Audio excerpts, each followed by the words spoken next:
Well, well, what do we have here? Richard Blackstone's voice sliced through the Plaza Hotel's refined atmosphere. He stared at 12-year-old Damon like examining a bug. Did someone's help bring their little pet to work? The tech billionaire grabbed a champagne flute from a passing tray and poured it slowly onto the marble floor.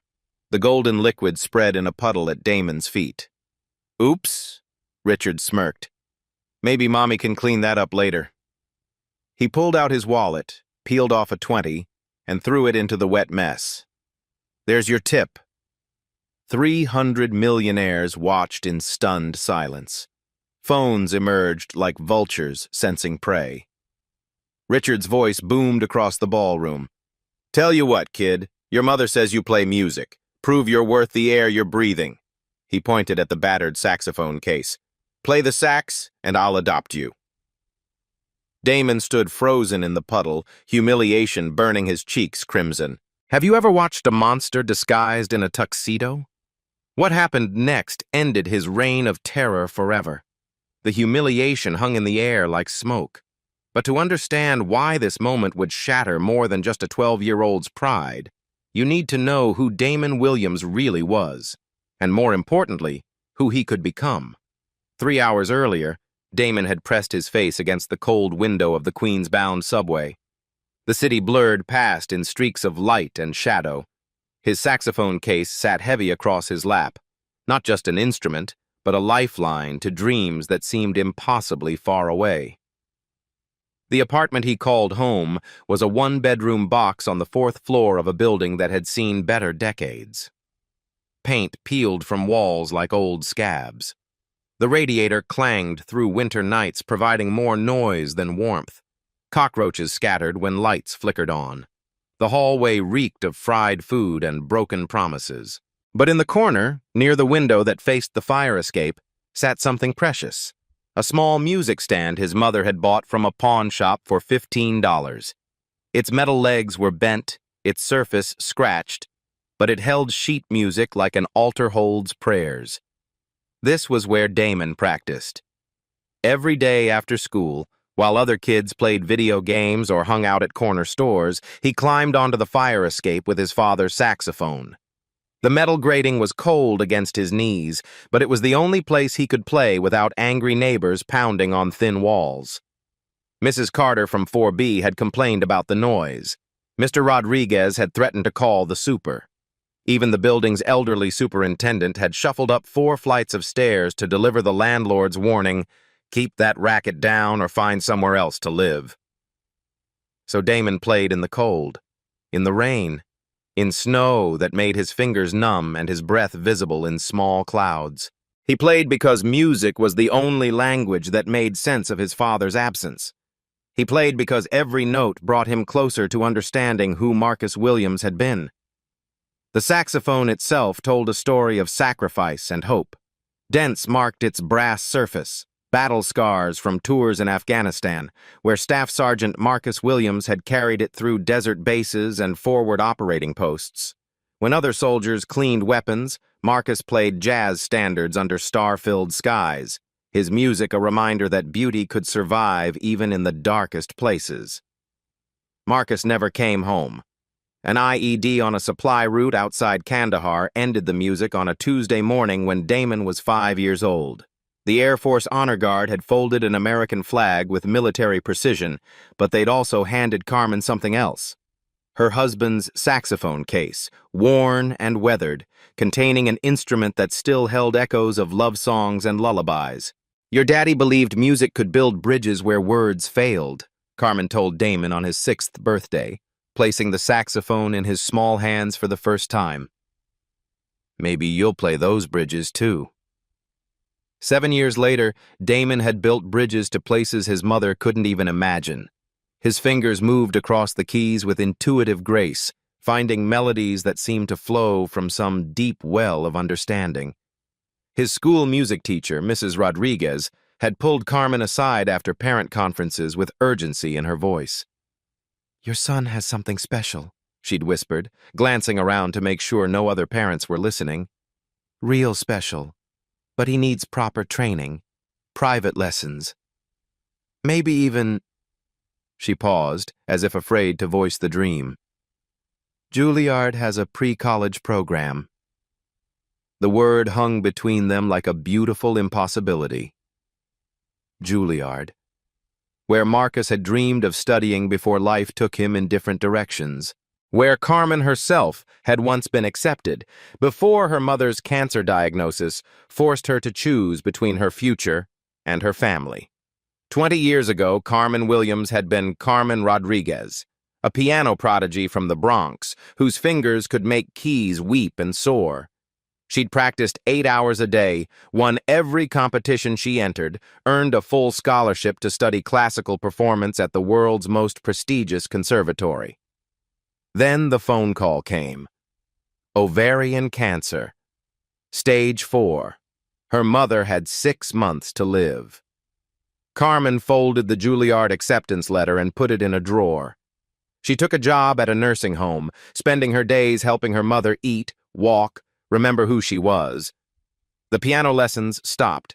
The competitions ended. Her fingers grew stiff from disuse while her dreams slowly suffocated. Her mother lived 3 years longer than doctors predicted. Long enough to see Carmen marry Marcus, a jazz-loving soldier with kind eyes and calloused hands. Long enough to hold baby Damon before cancer finally claimed its victory. Now Carmen worked 3 jobs to keep them afloat. Mornings at a diner in Astoria, slinging eggs and coffee for construction workers who left dollar tips on $20 checks. Afternoons cleaning office buildings in Manhattan, invisible to executives who stepped around her mop bucket without acknowledgement. Evenings like this one, serving champagne to people who spent more on wine than she made in a month. The Plaza Hotel gig was supposed to be different.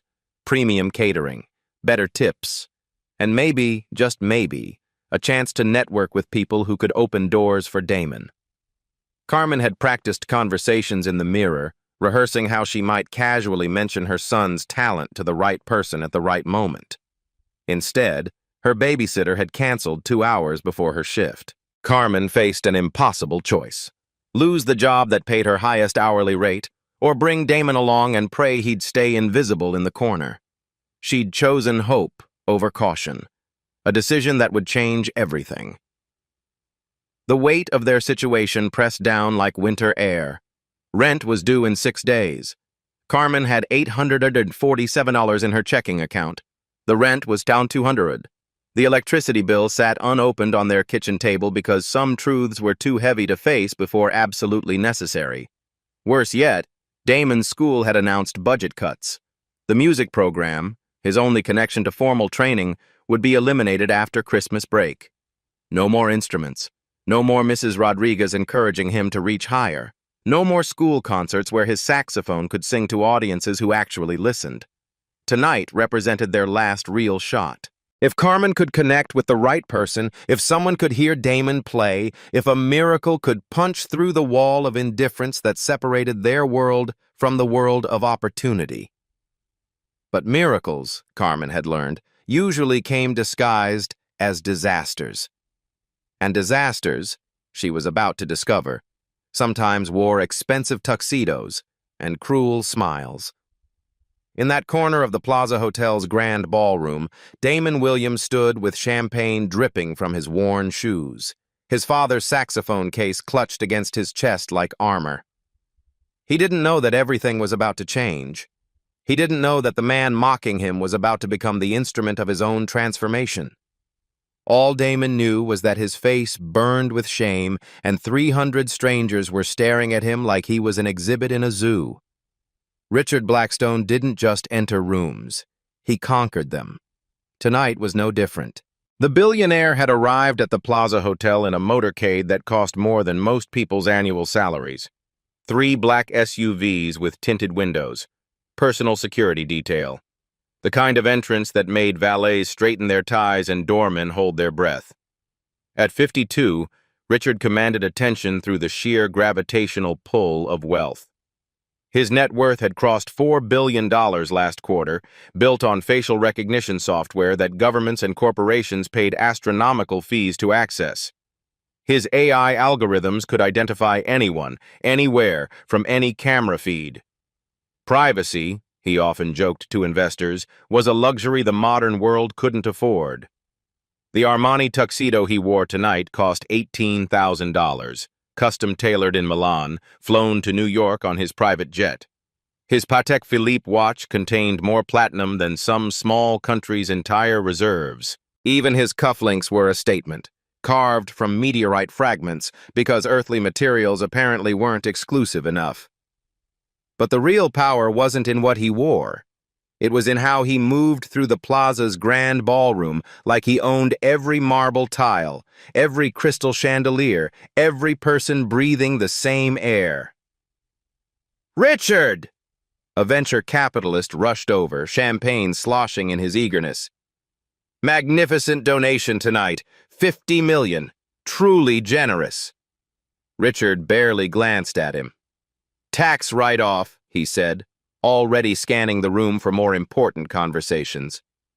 The man's face fell, but Richard had already moved on. This was his pattern. Acknowledge people based on their usefulness. Discard them when they served no purpose. The ballroom was full of admirers who mistook his wealth for wisdom, his success for virtue. His entourage followed at a respectful distance. Vivian, his trophy wife of 8 years, glided beside him in a dress that cost more than a new car. She was beautiful in the calculated way of someone who'd had every flaw surgically corrected. But tonight, something seemed different. The smile felt forced. Her laugh came a beat too late. Behind them trailed Marcus Carter, his personal assistant, a Harvard MBA who'd sold his soul for proximity to power. Marcus carried Richard's phone, his schedule, his secrets. He fielded calls from senators and tech CEOs while Richard sampled caviar and dismissed charities with casual cruelty. 2 bodyguards completed the procession. Former special forces, they looked like they could break bones with their pinkies. Their job wasn't just protection, it was intimidation, a reminder that Richard Blackstone was untouchable.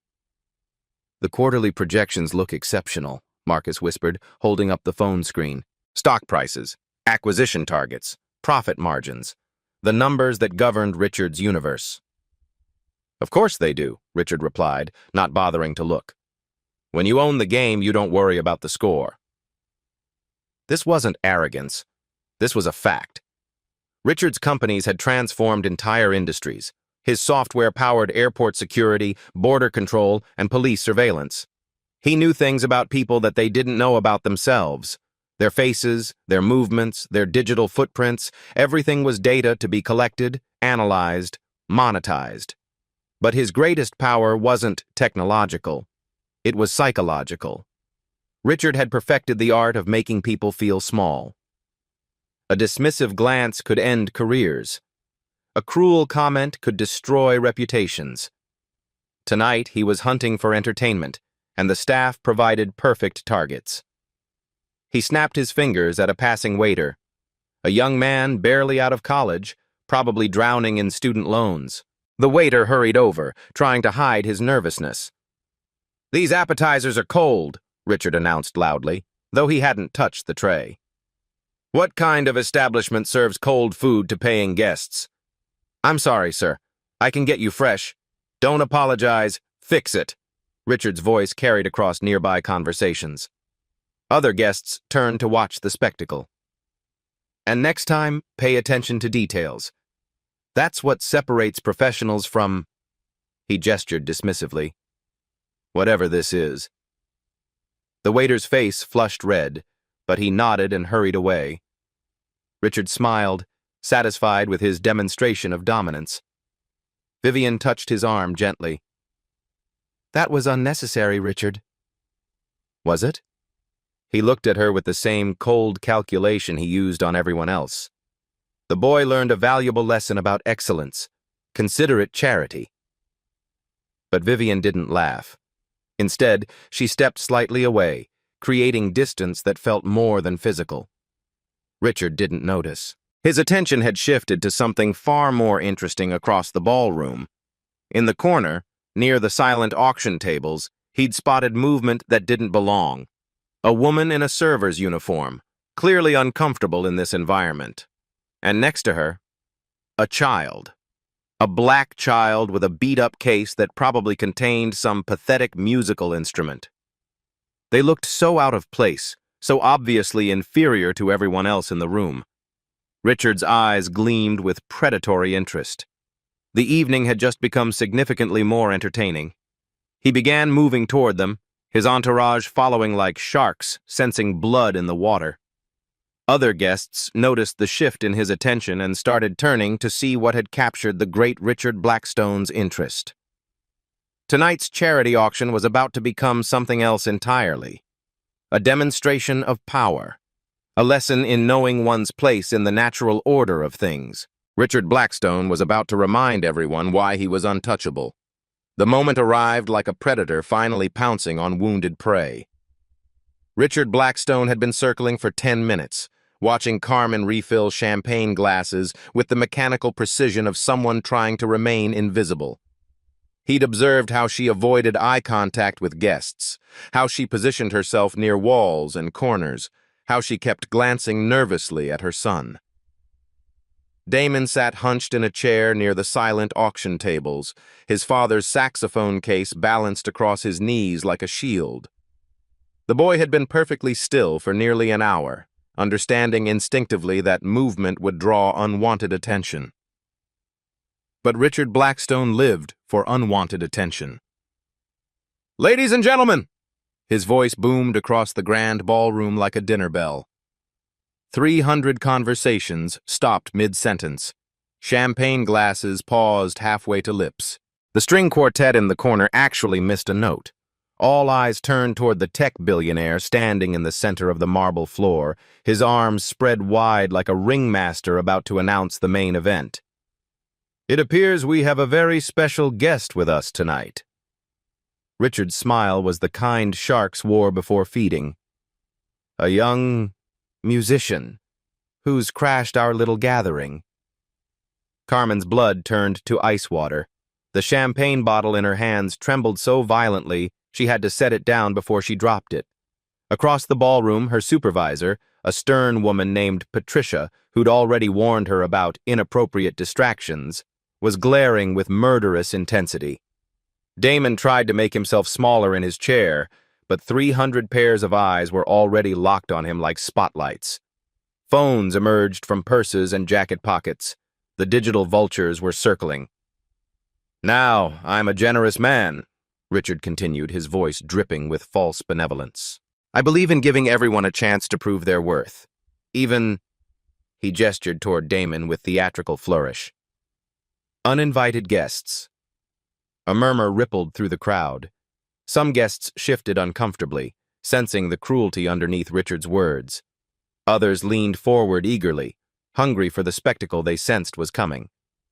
Margaret Carter, the New York Philharmonic's principal violinist, frowned from her position near the auction tables. She'd been watching the boy for the past hour, noting how carefully he handled his instrument case, how his fingers occasionally tapped silent rhythms against his leg. Something about him felt different, familiar. But Richard wasn't interested in subtlety or observation. He was interested in domination. "That case you're clutching, son." The word son dripped with condescension.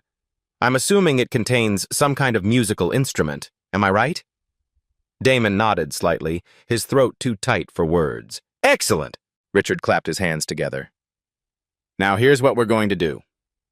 You're going to stand up, walk to the center of this beautiful room, and show all these nice people what you can do with that." He squinted at the battered case. "Whatever it is you've got in there." The silence in the ballroom was suffocating. Carmen took a step forward, her maternal instincts overriding her terror. But Damon caught her eye and shook his head slightly. He wouldn't let his mother sacrifice her job to protect him. "But here's the thing," Richard continued, his voice growing louder, more theatrical. "I'm not just asking you to play. I'm offering you a deal. A once-in-a-lifetime opportunity." He reached into his jacket and pulled out his wallet. Italian leather, probably worth more than Carmen's monthly salary. With deliberate slowness, he counted out several $100 bills. "Play something that actually impresses me," really impresses me, and I'll pay for your music lessons for an entire year." The money fluttered in his fingers like bait on a hook. Private lessons with the best teachers money can buy. The crowd murmured appreciatively. To them, this sounded like generosity, like a fairy tale opportunity for a deserving child. But Richard wasn't finished. "However," his smile turned predatory, "if you embarrass yourself up there, if you prove that you're just another kid with delusions of talent, well," he shrugged with calculated indifference, "at least you'll have a good story about the time you tried to play with the big boys." The cruelty was masterful in its subtlety. To most observers, Richard appeared to be offering a golden opportunity. But Damon understood the true nature of the trap. This wasn't about music or generosity. This was about public humiliation disguised as charity. Patricia, Carmen's supervisor, was frantically signaling for her to intervene, to remove her son before this spectacle could continue. Other staff members had stopped working entirely, drawn into the drama unfolding in their workplace. "Come on now," Richard's voice took on a taunting edge. "Don't keep us waiting. Your mother works very hard to get you into fancy places like this. Surely you don't want to waste such a generous opportunity." The word generous was a blade wrapped in velvet. Every person in that ballroom understood the subtext. This boy didn't belong here. His mother was a charity herself, and now her son would provide entertainment for his betters. Damon's hands shook as he looked down at his father's saxophone case. The worn leather, the military surplus straps, the dents and scratches that told stories of love and loss and dreams deferred. 300 strangers waited for his answer. 300 phones ready to capture whatever came next. 300 witnesses to what Richard Blackstone assumed would be a lesson in knowing one's place. The question hung in the air like a noose. Do you dare? The silence stretched like a held breath. 300 faces stared at Damon, waiting for him to crumble under the weight of their expectations, waiting for him to run, waiting for him to prove Richard Blackstone right. But something was happening inside the 12-year-old boy that none of them could see. Damon's fingers traced the worn brass latches of his father's saxophone case. Each scratch told a story. Each dent carried a memory. He could almost hear his father's voice through the years, through the distance between worlds. "Music doesn't care about your circumstances, son. It only cares about your heart." Carmen watched her boy from across the ballroom, her own heart breaking with every second of his humiliation. She wanted to rush over, to shield him, to tell these cruel strangers that her son was worth more than all their money combined. But Damon's eyes met hers across the crowd, and in that look, she saw something that stopped her cold. Recognition. This was his moment, not hers to save him from, but his to claim. Damon remembered the fire escape, the cold metal grating against his knees, the way his breath formed clouds in winter air while he played for an audience of pigeons and city lights. He remembered Mrs. Rodriguez pulling him aside after class, her voice hushed with excitement. "You have something special, Damon. Something that can't be taught or bought." He remembered his mother's stories about his father, how Marcus Williams had played jazz in Afghan forward operating bases, how his music had given homesick soldiers a few minutes of peace in a war zone, how he'd believed that beauty could survive anywhere, even in the ugliest places. This ballroom, with its crystal chandeliers and designer gowns and cruel laughter, was just another kind of war zone. And Damon Williams was his father's son. He stood up slowly, the saxophone case heavy in his small hands. His legs felt unsteady, but his resolve was growing stronger with each heartbeat.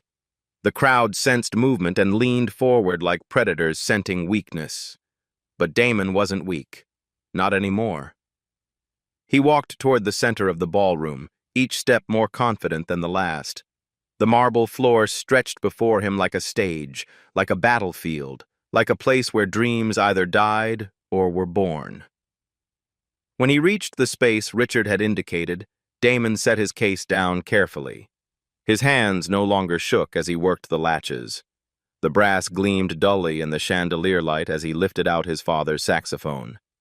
He looked up at Richard Blackstone, this man who thought money made him powerful, who believed cruelty made him strong. And then Damon spoke, his voice quiet but carrying across the silent ballroom like a prayer. "I'd like to play something for my father." Damon's hands trembled as he assembled his father's alto saxophone. The instrument showed every year of its service, brass tarnished to a warm gold, dents from overseas deployment mapping its history like battle scars. When he attached the mouthpiece and neck, the familiar weight settled into his arms like coming home. The Plaza Hotel's grand ballroom had never hosted anything like this. 300 of Manhattan's elite stood frozen in a tableau of expectation and cruelty, their phones raised like weapons, their breath collectively held. Crystal chandeliers cast prismatic light across marble floors that had witnessed countless galas, but nothing that would matter as much as what was about to unfold. Richard Blackstone stood 20 feet away, arms crossed, that predatory smile still playing at his lips. He'd positioned himself for the best view of what he assumed would be spectacular failure. His wife, Vivian, had stepped back, distancing herself from the cruelty she could no longer stomach. Even his bodyguards seemed uncomfortable with the theater their boss had orchestrated. Carmen pressed herself against a marble pillar, her server's uniform marking her as invisible to most guests, but her eyes burning with a mother's fierce love and terror. Patricia, her supervisor, was making cutting gestures across her throat, universal sign language for, "End this now before it gets worse." But it was too late for endings. This was the beginning of something none of them had seen coming. Damon brought the saxophone to his lips and played a single tentative note. The sound emerged soft and uncertain, barely audible above the ambient noise of shifting feet and suppressed whispers. Some guests exchanged glances, their assumptions about what came next seeming confirmed. Richard chuckled quietly to himself. This was going exactly as planned. The kid would stumble through a few painful notes, the crowd would get their entertainment, and everyone would remember their place in the natural order of things. Then Damon played another note. Stronger this time. Clearer.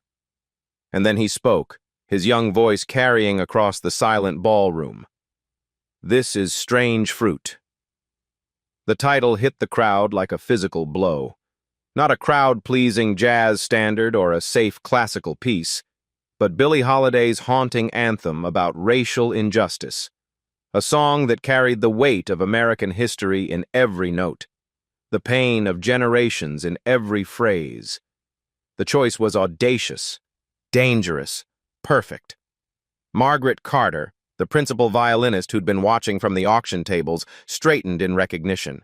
She knew this song. She knew its power. She knew the technical demands it placed on even experienced musicians. And she knew that choosing to perform it here, in this moment, took a kind of courage that most adults never possessed. Several guests shifted uncomfortably. This wasn't the light entertainment they'd expected. This was something else entirely. Something that would force them to confront truths they preferred to avoid. The opening notes emerged from Damon's saxophone like a prayer whispered in a cathedral. Soft, reverent. But underneath the gentleness was something else, a strength that seemed impossible from such a small frame. His fingers found their positions with practiced ease, muscle memory guiding him through the opening phrase. Richard's smirk began to falter. This wasn't what he'd expected. The kid was actually playing, really playing.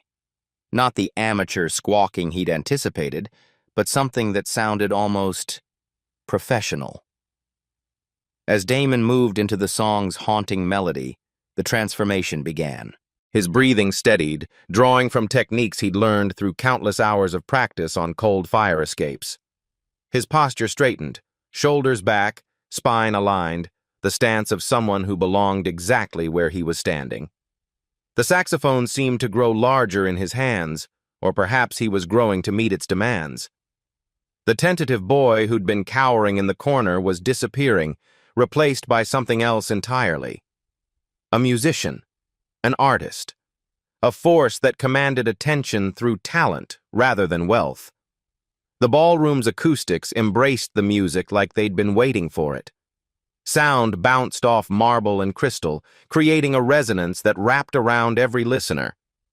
The room itself seemed to be participating in the performance, enhancing every note, amplifying every nuance. Guests who'd been checking their phones found themselves lowering the devices. Servers who'd been trying to work discreetly stopped mid-step. Even the bartenders in the corner had paused their glass polishing to listen. The entire ballroom was being drawn into something they hadn't expected, genuine art in a place designed for shallow display. Carmen recognized the change in her son's posture. She'd seen it before, during those cold evenings on the fire escape when Damon transcended their circumstances and touched something larger than their small world. But this was different. This was her son claiming space in a room designed to exclude him, transforming it through the power of his gift. The melody climbed and descended with emotional precision that belonged to musicians 3 times Damon's age.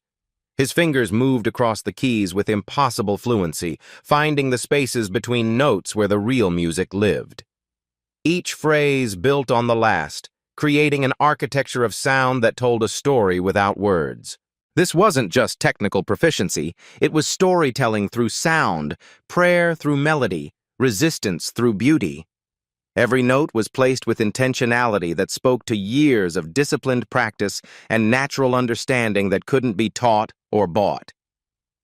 A tech executive near the back found himself remembering his grandmother's stories about the Jim Crow South. A philanthropist who'd never questioned her assumptions about deserving poverty felt something crack open in her chest. A hedge fund manager stopped calculating deals and started calculating the cost of his indifference. Margaret Carter was no longer just listening. She was analyzing with professional precision. The boy's embouchure was textbook perfect. His breath control was extraordinary for someone his age. His musical phrasing showed an understanding of the song's emotional landscape that should have taken decades to develop. But more than technical skill, she recognized something rarer: musical intelligence. The ability to hear not just notes, but the spaces between them. To understand that music was conversation, not performance. To know that the audience wasn't separate from the art, they were part of it. Richard Blackstone's confident expression was crumbling in real time. His mouth had fallen slightly open, his arms uncrossed. His phone buzzed insistently with stock alerts, the digital heartbeat of his empire. But for the first time in years, he didn't check it. The music had bypassed his intellectual defenses and spoken directly to whatever remained of his humanity. Halfway through the piece, Damon reached the song's most challenging passage, a soaring, mournful phrase that had broken veteran musicians. The notes climbed higher, demanding perfect pitch control and breath support that seemed impossible from someone so young. The room held its breath. For one terrifying moment, the music seemed to hang in the balance. This was the moment Richard had been waiting for. The inevitable failure. The proof that talent without privilege was just delusion waiting to be exposed. Then Damon soared. The saxophone sang with a voice that seemed too large for the boy controlling it. The melody climbed with aching beauty, each note placed with surgical precision, each phrase building on the last until the music became something alive and breathing in the space between performer and audience. The sound filled every corner of the ballroom, bouncing off crystal and marble to create harmonics that seemed to come from everywhere at once. Damon's tone was pure, mature, carrying emotional weight that spoke to experiences far beyond his 12 years on Earth. Around the ballroom, the transformation was spreading like ripples in still water. A venture capitalist who'd abandoned violin lessons 40 years ago felt tears on his cheeks, remembering the music teacher who'd believed in him before ambition killed his dreams. A society matron thought about her housekeeper's daughter, suddenly seeing her with new eyes. A tech CEO found himself thinking about the janitor whose name he'd never learned, wondering what dreams moved behind those tired eyes. Vivian Blackstone watched her husband's face change, seeing something she hadn't witnessed in years: vulnerability. The man who controlled algorithms that could identify anyone, anywhere, was failing to recognize the boy standing 20 feet away. The child he'd tried to humiliate was teaching him something about power that his billions had never bought. As Damon entered the song's final movement, his saxophone seemed to channel voices beyond his own. Every silenced dreamer, every overlooked talent, every person who'd been told they didn't belong in rooms like this. The music built to a crescendo that didn't just fill the ballroom, it transformed it into something sacred. The chandelier crystals seemed to vibrate in sympathy with the sound. Champagne glasses sat forgotten on silver trays. The very air in the room felt different, charged with the electricity of witnessing something that shouldn't have been possible but was happening anyway. When Damon played the final note, a long, sustained tone that seemed to hang in the air like a challenge, like a promise, like a prayer answered, the silence that followed wasn't empty. It was pregnant with possibility, heavy with the weight of shifted perspectives, thick with the recognition that everything had changed. The last note faded into a silence so complete that the ballroom seemed to have stopped breathing. 300 people stood frozen, processing what they'd witnessed, understanding that they'd experienced something that would change how they saw the world. Then came the sound that would haunt Richard Blackstone's nightmares for years to come. Applause. Not polite charity gala clapping. This was a thunderous, overwhelming ovation that seemed to shake the crystal chandeliers themselves. 300 people rose to their feet as one, their hands coming together in recognition of something they'd never expected to witness. Some guests were crying openly. A venture capitalist wiped tears from his cheeks without shame.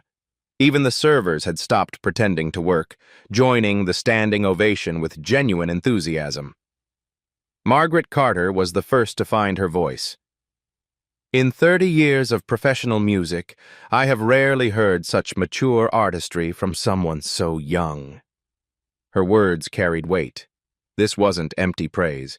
This was the principal violinist of the New York Philharmonic, someone who knew the difference between talent and genius. Other voices joined hers. A Grammy-winning producer. Extraordinary. A Juilliard board member. We need to talk to this young man immediately. But all eyes gradually turned toward Richard Blackstone, the man who'd orchestrated this moment as entertainment and found himself witnessing his own destruction instead. Richard stood frozen in the center of the marble floor, his predatory smile completely erased. His mouth hung slightly open, his arms dangling uselessly. The man who'd controlled every conversation, commanded every room, dominated every situation, looked utterly lost. His wife, Vivian, stared at him with disgust that could no longer be hidden. His assistant held up the buzzing phone, but Richard didn't notice. His bodyguards exchanged uncomfortable glances, uncertain about their role. The phones that had emerged to capture a child's humiliation were now recording something entirely different. Videos were already uploaded with captions like, "Watch, Kid destroys billionaire with one song, and this is what talent actually looks like." Patricia, Carmen's supervisor, was no longer scowling. Instead, she was approaching Carmen with something resembling respect. Other staff members looked at the mother and son with new eyes. But the most powerful moment belonged to Damon himself. He carefully placed his father's saxophone back in its worn case, his movements deliberate and unhurried. The applause continued around him, but he seemed to exist in a pocket of calm. When he finally looked up, his gaze found Richard Blackstone across the room. For a moment, the billionaire and the 12-year-old boy simply stared at each other. One who'd had everything handed to him, one who'd earned everything through dedication. One whose power came from money, one whose power came from truth. Then Damon spoke, his voice quiet, but carrying clearly across the ballroom. Music doesn't know how much money your parents have, sir. It just knows if you're willing to listen. The words hit Richard like physical blows, simple, elegant, devastating in their accuracy. Around the ballroom, guests nodded in recognition of wisdom that seemed impossible from someone so young. Richard's face cycled through emotions, confusion, anger, something that might have been shame. He opened his mouth to respond, to reassert his dominance, to remind everyone who held the real power. But no words came. For the first time in his adult life, Richard Blackstone had nothing to say. The power structure had completely inverted. The man who'd entered as king now stood exposed as the small, cruel person he'd always been. The boy who'd entered as invisible help now commanded the respect of 300 influential strangers. Margaret Carter was already approaching Damon, her business card in hand. Other opportunities were crystallizing: recording contracts, scholarship offers, performance invitations. The very people who minutes ago had seen him as entertainment now recognized him as exceptional. And somewhere in the crowd, phones were still recording. The moment was becoming permanent, viral, undeniable. Richard Blackstone's cruelty would follow him far beyond this evening, but so would Damon Williams's triumph. The boy had played one song and changed everything. What happened next transformed the Plaza Hotel's grand ballroom from a display of wealth into something resembling a job fair for genius. Margaret Carter reached Damon first, her business card already in hand. "I'm the principal violinist with the New York Philharmonic," she said, kneeling to meet his eyes. "We have a youth conservatory program, full scholarship. Are you interested?" Before Damon could answer, a Grammy-winning producer materialized beside them. "I'd like to discuss recording opportunities. That performance needs to be heard by the world." Then came the avalanche. 3 private music teachers volunteered their services, a wealthy widow offering to sponsor his education, the director of Lincoln Center's youth programs, a talent agent whose client list read like a who's who of classical music. Carmen stood against her marble pillar, watching her son's life change in real time. Her hands still trembled from adrenaline, but now it was excitement rather than terror. Patricia, her supervisor, approached with an expression Carmen had never seen before: respect. "I had no idea," Patricia whispered, "about your son's gift. We host cultural events throughout the year. Would you be interested in coordinating them? You clearly understand real talent." Carmen's expertise, her knowledge of music, her ability to recognize artistic excellence was suddenly valuable instead of irrelevant. The woman who'd spent years invisible in service uniforms was being seen for who she really was. But the most interesting conversation was happening across the ballroom. Richard Blackstone stood isolated in a circle of his own making. His entourage had quietly dispersed, sensing the shift in social dynamics. Guests who'd laughed at his cruel jokes now avoided eye contact. The man who'd commanded the room through fear and wealth was experiencing something foreign: consequences. Marcus Carter, his assistant, held up the phone with growing urgency. "Sir, the stock price is dropping. The video is already viral. Had Listen First is trending worldwide." Richard took the phone with numb fingers, scrolling through comments that grew more damning by the minute. The footage was crystal clear: his cruelty, his arrogance, contrasted with a child's dignity and extraordinary talent. The internet had already rendered its verdict. "Sir," Marcus's voice was strained, "Goldman Sachs is calling. They're concerned about the optics. The Robertson Foundation just pulled out of the AI contract." For the first time in decades, Richard Blackstone was learning that money couldn't fix everything. Some damage couldn't be bought, spun, or silenced. Some truths were too powerful to suppress. Vivian approached him slowly, her face a mask of cold determination. "I'm filing for divorce tomorrow," she said quietly. "Tonight was the final straw." I won't be married to a man who tortures children for entertainment." She removed her wedding ring, a 5-carat diamond worth more than most people's houses, and placed it on a nearby table. 20 years, Richard. 20 years I've watched you become this person. I'm done watching. She walked away without looking back, leaving Richard truly alone for the first time since he'd built his empire. Meanwhile, across the ballroom, Margaret Carter was explaining the Manhattan Youth Conservatory to Damon. "It's a preparatory program for serious young musicians. Full scholarship includes private lessons, ensemble work, theory classes. When you're ready, maybe at 14 or 15, we'll help you audition for Juilliard pre-college." Damon's eyes widened. Juilliard. The word his mother whispered like a prayer. The dream his father had carried through war zones, the possibility that had seemed as distant as stars. "The program starts in January," Margaret continued. "Are you interested?" Damon looked across the ballroom at his mother, who was listening to Patricia describe opportunities she'd never imagined. He thought about their apartment in Queens, about practicing on fire escapes, about dreams that had seemed impossible 3 hours ago. "Yes, ma'am," he said quietly. "I'm very interested."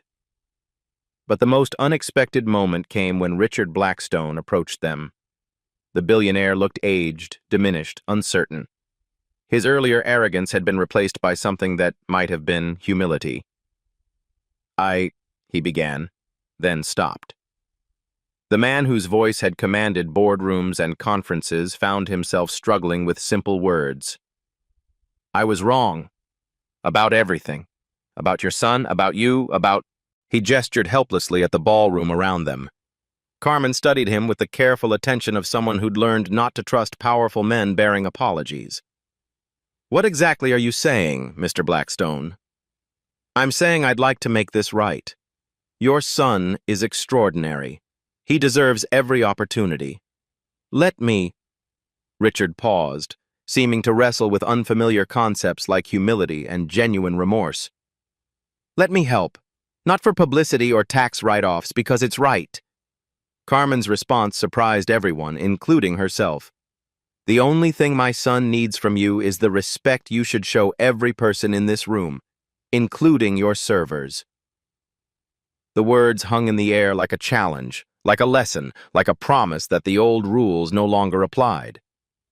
6 months later, Damon thrived at the Manhattan Youth Conservatory.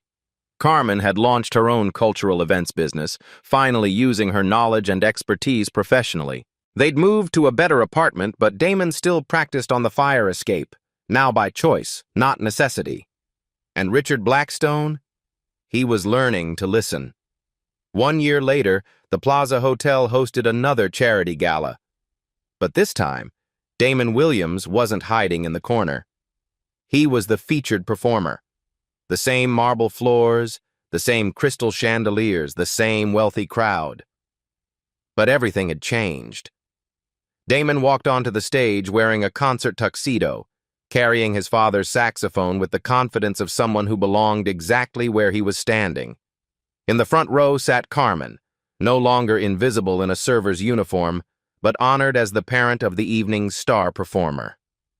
Margaret Carter applauded from the VIP section. Recording industry executives took notes for future collaborations. And in the back, almost unnoticed, sat Richard Blackstone. Alone. He'd lost his empire, his wife, his social standing. But he'd gained something more valuable, the ability to recognize beauty instead of just consuming it. That night a year ago, Richard had tried to break a child's spirit and ended up shattering his own illusions. The viral video had cost him billions, but it had taught him what money couldn't buy, respect earned through character rather than commanded through fear. Now he quietly funded music programs in underserved schools. No publicity, no tax benefits, just the simple act of opening doors he'd once helped keep closed. As Damon began to play, a soaring jazz piece that filled the ballroom with hope, Richard found himself wiping away tears. The boy had shown him that talent doesn't wear expensive clothes or arrive in luxury cars. It lives in worn saxophone cases and practices on fire escapes. It speaks through calloused fingers and dreams deferred but never abandoned. Today, Damon Williams is a sophomore at Juilliard, his father's dream realized through his own determination and his mother's unwavering support. He still carries his father's saxophone case, but now it travels to concert halls across the country. Every day, in every workplace, school, and community, there are people whose talents remain hidden behind assumptions about what success looks like. How many brilliant minds do we overlook because they don't fit our narrow definition of potential? Have you ever been that person, dismissed before anyone heard your story? Or have you been the one doing the dismissing, judging potential by appearances? What would change if we listened first and assumed second? If Damon's story moved you, there are thousands more like him waiting for someone to believe in their dreams. Subscribe to hear more stories of ordinary people doing extraordinary things. Hit that notification bell, because next week we're sharing the story of a homeless veteran whose chess game in Central Park caught the attention of a world champion. This is just the beginning. Every Tuesday, we bring you real stories of underdogs who prove that talent, character, and determination can triumph over prejudice and privilege. Because sometimes, the most powerful moments happen when the underestimated get their chance to soar. And if you think Damon's performance was impressive, wait until you hear what happened when that chess master realized his opponent wasn't just homeless. He was a former MIT professor whose life took an unexpected turn. That story will challenge everything you think you know about success and failure.